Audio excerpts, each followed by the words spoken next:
The hovercraft's hum cut through the Sheffield mist as Mel Sterland gripped the dashboard, watching the city's steel-clad skyline glide by beneath the Steel City skimmer. "Steady on, boss. We're taking on water from those potholes near Hillsborough," called R.A. Waddilove, his weathered hands dancing over the controls. "She's built for canals, not flooded roundabouts." Mel didn't hear him. His eyes were fixed on the SOS flashing across his phone screen. It read, "Trapped. Chatsworth Maze. Crows everywhere. HW." "Howard Wilkinson," he muttered, jabbing a finger at the navigation screen. "Floor it, Waddilove. We've got a gaffer in trouble." 20 minutes later, the skimmer flew onto the lawns of Chatsworth House. As usual, Imre Varadi was already there, leaning against his vintage Mini Cooper, holding a pair of hedge cutters like a weapon. What kept you? Been perfecting your latest masterpiece?" Imre grinned, nodding at the putty sculpture tucked in Mel's jacket pocket. "So who's that one meant to be? Looks like, I don't know, Wolfie Adams?" "Just a first attempt at 80s rocker John Parr," Mel growled, pulling out a misshapen figure that bore a vague resemblance. "Now let's find Howard before those feathered bastards tear him apart." After some dicking about to get past security, the hedge maze loomed ahead, a mid-sized sprawling labyrinth of hedges that twisted and turned like a drunk referee's decisions. Cawing crows echoed from deep within, growing louder by the second. They pushed past some dawdling Japanese tourists at the maze entrance, Mel leading the way with a compass he'd swiped last month from Commissioner Whitehouse's desk. "Whitehouse'll have your badge if he finds out you nicked that," Imre warned, swatting away a crow that dive-bombed his head. "If I still had a badge," Mel shot back, his boots crunching on gravel. "Howard gave me my best years in football. I'm not letting him become crow food." R.A. Waddilove joined them, having taken a shortcut after arsing his way through a thin bit of hedge. "Found tracks, and what looks like sandwich crumbs?"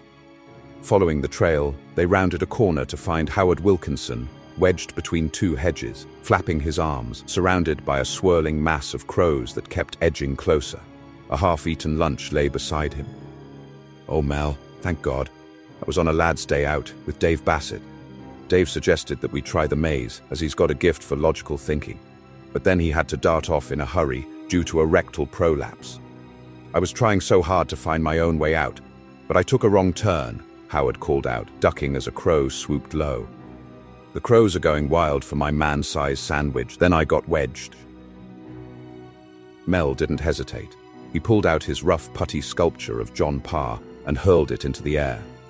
The crows, confused by the flying shape, peeled off in pursuit, squabbling over the strange object as it bounced over the hedges. "Now, Waddilove, give me the hedge cutters!" Working together, they sliced through the thick hedge branches, pinning Howard in place. Within minutes, he was free, brushing feathers and crow shit from his blazer and shaking Mel's hand firmly. "Always knew you were good under pressure, son," Howard said. "Though I could have done without seeing that, the destruction of your putty man." Mel grinned, retrieving what was left of his putty creation. "Worth it to save the best manager I ever had. Besides, I can always make another one." As they headed back to Sheffield, Mel's phone buzzed, a text from Commissioner Dane Whitehouse.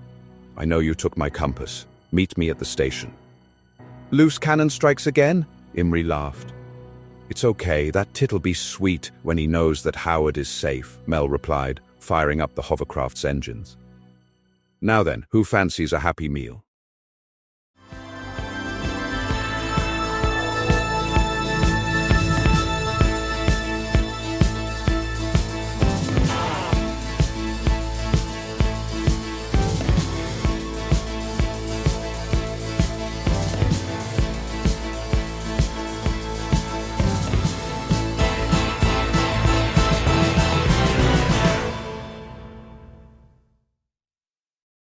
Listeners may be interested to know that Dave Bassett, whose rectum prolapsed during the telling of that story, has since made a full recovery.